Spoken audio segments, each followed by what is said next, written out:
Hello, you veiny, pulsating penises with tiny little grasping hands. Jim Sterling here, and this is Loading Screen Simulator, aka At Least It's Free, as if that's a justification. So I started the game up, it opened in a tiny little window, which I have expanded, and this is it so far. We've got earn money here with 0 money, we've got the loading bar here, and Shindo's shop here. Shindo's. I mean, I guess that's a pun? I guess?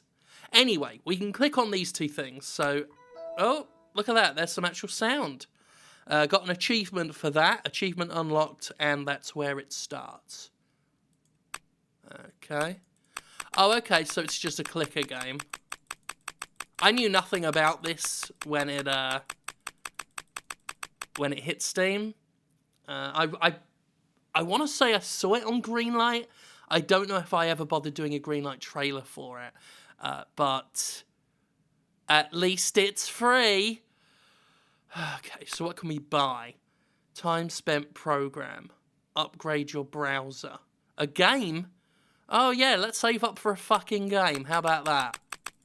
So we've got this really obnoxious noise every time we click it. It doesn't sound good. So I think the game was $300,000, so we're over a third of the way there now.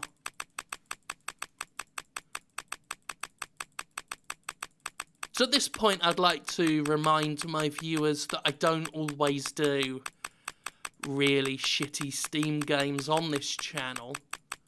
It's just, there's so many of them. And I do feel...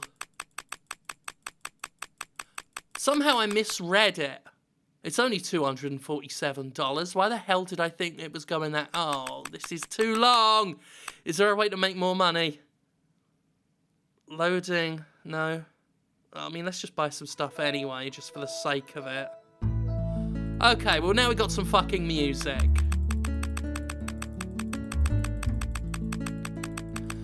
Well, that's nice, isn't it? Music is by Incompetech, Kevin MacLeod. It says so on the store page. I'm a user of Incompetech myself, as is everyone on the internet. Obviously, where I've been away in hospital, a lot of games have appeared on Steam. Because, you know, about 50,000 a day end up on Steam. And this is one of those ones where I think everybody sort of knew I was going to get to it eventually, so let's get it out the way now. We've actually got interesting new content ideas coming to the channel soon. There should be a trailer going up, if not before this video, then sometime after this video soon. Debuting a new show under the Jimquisition banner, so it'll be ad-free. That'll be good. Until then, we are just playing another click. If I knew it was a clicker game, if I was quite honest, I probably wouldn't have bothered. Because I got nothing against clicker games, actually. And when I say that, I've got nothing against Cookie Clicker. The one that really kicked things into prominence. And there's that other one as well, where you're making potato-based things in space. A friend of mine, Sabrina, introduced me to that. That one was interesting for a day. And Cookie Clicker was interesting for a day. Because it became more than it was. It's like they knew how silly it was to make a game where you're just clicking things. So they subverted it and changed things around with it, you know? Eventually, Cookie Clicker became very eldritch, and it was fascinating because of that.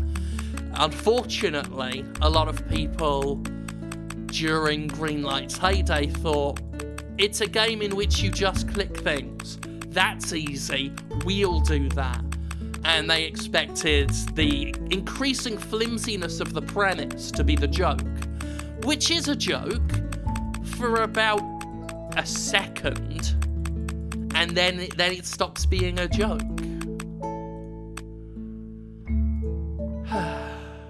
It's $300 anyway, not 300,000. I don't know what I was thinking. Try to restart your computer.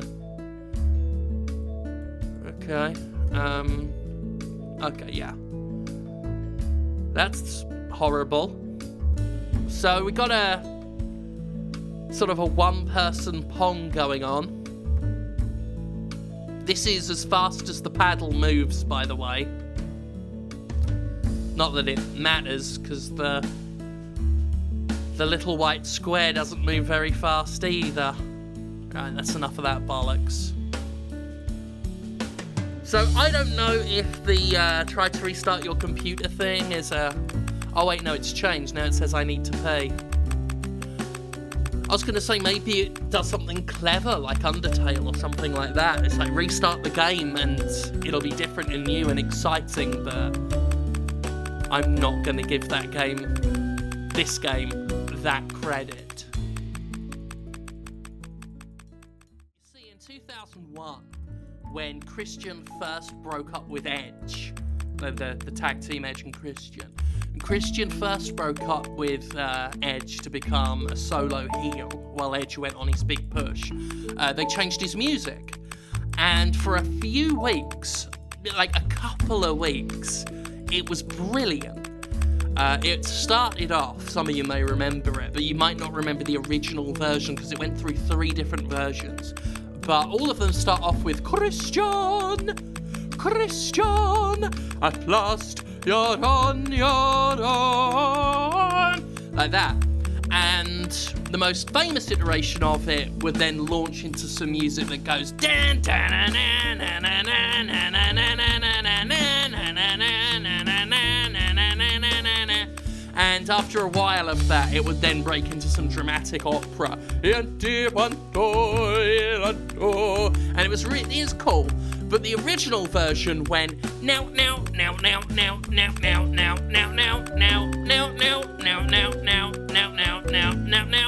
it also cut into the orchestral choral bit sooner, and the choral bit was better. Had a lot more singing and gravitas and drama to it. But I guess maybe they thought it was all a bit too silly, so they made the main tune a bit more badass and downplayed the operatic portions of it. And it sucks, because it was only used for a few weeks, that first version. It was my favourite version. A friend of mine, Leo, used to watch wrestling together. He was a big fan of it, and we were gutted when they changed it. Gutted. You can only get really poor quality versions of it online now. The V1. At some point, I'm going to have to commission someone to cover it and do a full version. Might be one of the few things WWE doesn't fucking copyright claim. I was in Wales, actually. That's when I was first introduced to Bob Mortimer and Vic Reeves. Not in person. I mean, introduced to their comedy show. This would have been the 90s, so they were doing The Smell of Reeves and Mortimer, which was probably, I don't know, I was going to say their most famous show, but I think Shooting Stars became more famous than that. But it was their flagship show for a while in the 90s. It was a sketch show, very bizarre, sort of a proto-Tim and Eric. They sort of were doing that anti-humour stuff decades ago, long before Tim and Eric, in fact. My favourite show of theirs, I think, came out in 2000, which was Bang Bang, It's Reeves and Mortimer, which was probably their least successful show. Only went for a season, and was very funny, very bizarre. Some of the stuff that they did in that one I would consider influential in some of the work I do now. You can check them out. Some of the episodes, they go up and down on YouTube, but you can check them out. I would recommend it. They're very weird, very good, very funny. Fidget Spinner has kind of surpassed it now in terms of attention and everything. It's just better marketed and appealed better to the kids, to the youth, I think. But for me, it's still all about the fidget cube. I'm just fiddling with it with my other hand while I continue to click. I got the Kickstarter backer design, the black fidget cube with the green on it. And I saw a video of one of those automatone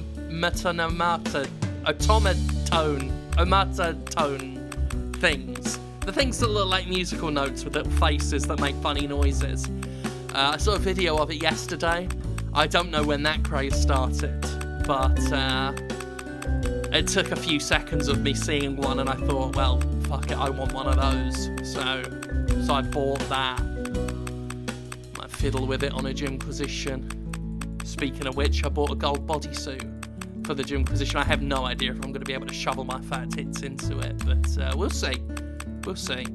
I was steamed about what happened with the Gymquisition yesterday, where I used a few seconds of that funny CGI Stone Cold head from Unforgiven 2001. I realised I'm talking a lot about 2001.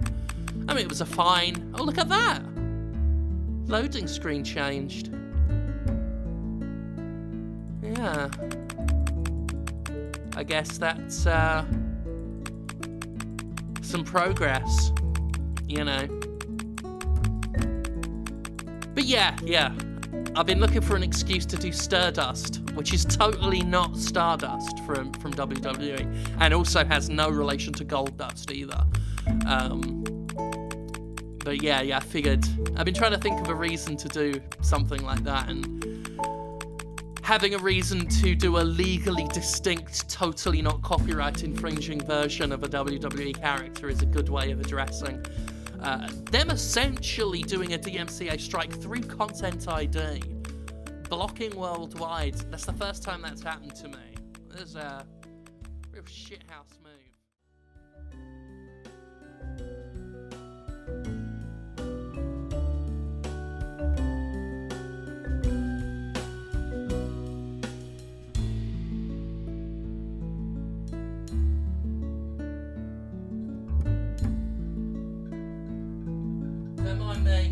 Don't mind me, by the way. I wandered off to get a glass of water. Glass of water, good for hydration. Get my headphones back on. The music's still going. Yeah, some ice blocks in there, some ice cubes in my water for a warm Mississippi morning. Yeah, that's good. Okay, back to the grindstone. Now, the amount of money we have right now is part of the name of one of my favourite Electric Light Orchestra songs, Yours Truly 2095. It was from their, I want to say 1981. Might have been 1980, but I'm somewhat sure it's 1981.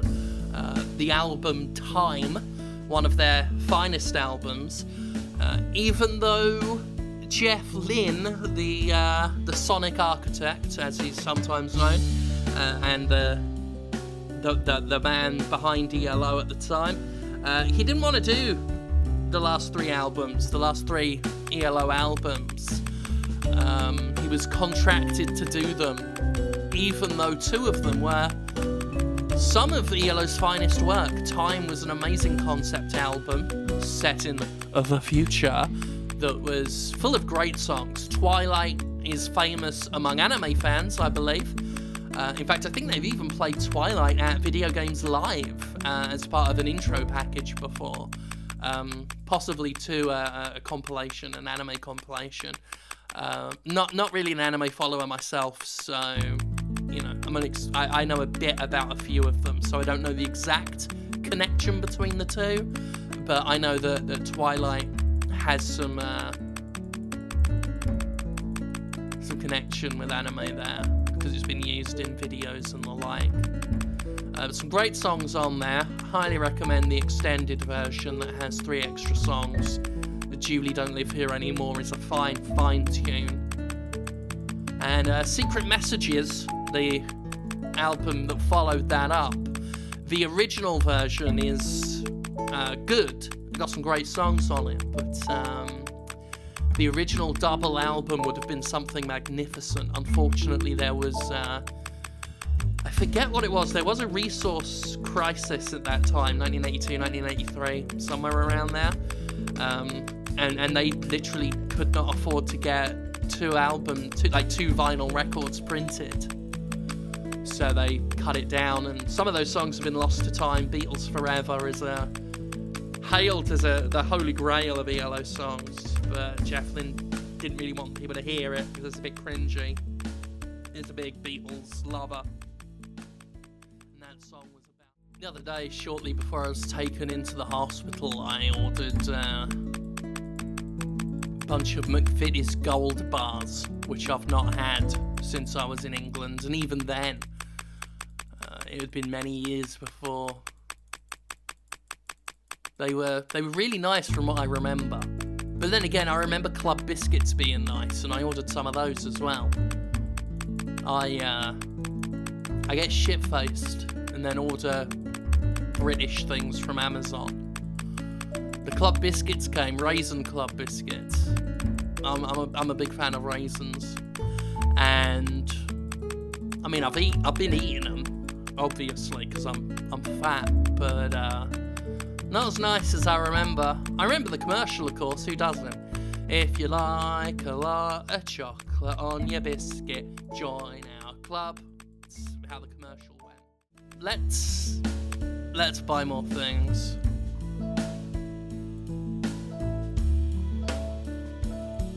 Oh, you can just keep spending. So we've actually bought everything now. Web Explorer. See what that's got to say for itself. Is that it? Is that just a joke? Maybe it is. Oh, that's that fucking game again. What's this? Oh, this is the console.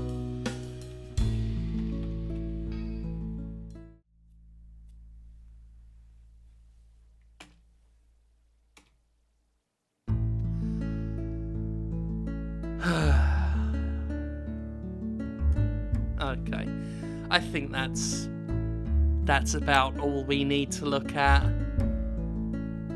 I mean, it's free. There's no taking that away from it. It's true when people shrug and say at least it's free. Yeah, it is. But there are a lot of other things that are free. You know, like if you don't, for example, contribute to Patreon for the Jimquisition.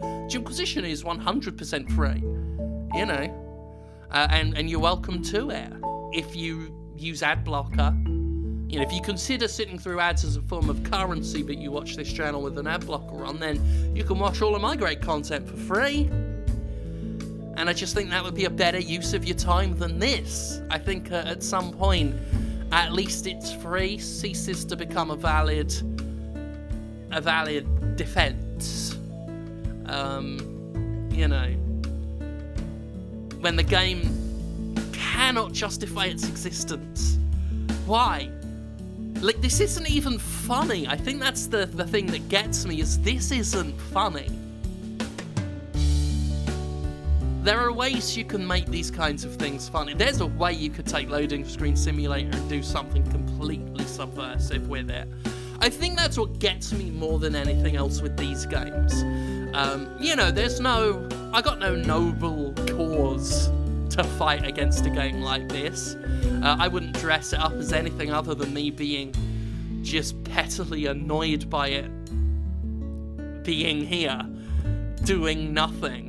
But that's it to me, is they are ideas with a ton of potential direction. You can take Loading Screen Simulator and do other things with it. We could have some stuff here where it changes into a completely different game. You know, we can do the Frog Fraction thing. Maybe there is some hidden game to this. But the problem is unlike Frog Fractions, which was compelling enough to begin with, and Share With Your Dad Simulator was similar, was they had a nucleus of something strange already that kept you on the hook. And mechanically, they were doing enough interesting to keep you invested so that when things started to go weird, which didn't take all that long and wasn't that obscure, when things started to go weird, you were really on board with it.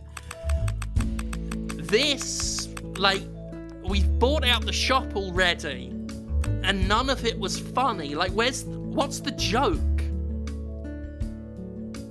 It's shit pong. Is that a joke now? Like, I'm not even against the joke of something being shit. I mean, that's half of my fucking comedy, but be funny as well. Oh, well, I'm off. If it opens up to some sort of fucking Frog Fractions game, then it's the failure of the game for not having kept me on longer and making this 25 minutes interesting. I mean, I'm going to edit this down, you know. I'll be fading in and out, so you'll have an even shorter time, and I'll still think you're amazing if you've gotten this far without skipping. No, I don't know. Been sitting on some Crash Bandicoot footage for days, well, weeks now, if we count the time I spent away. Need to throw that up at some point, but the game feels like it was released a million years ago now, you know. Sometimes if I don't jump on a game quick enough, I just lose the desire to talk about it. That's usually if I've already done something with it. You know, I did a video game show, what I'd done with Crash, and I did a review on thejimquisition.com and everything. But, you know, I've got footage of me playing Crash and being all right at it. You know, considering the video game show what I'd done got 1,000 dislikes. It got 4,000 likes, but it got 1,000 dislikes because people were so... It seemed to be mostly people infuriated by me playing it, which is part of the point of the show. But I've got some footage of me, you know, that would undo that frustration, I guess. Put some salve on that. But I don't know if it will see the light of day. Probably when I'm really bored and looking for something to post.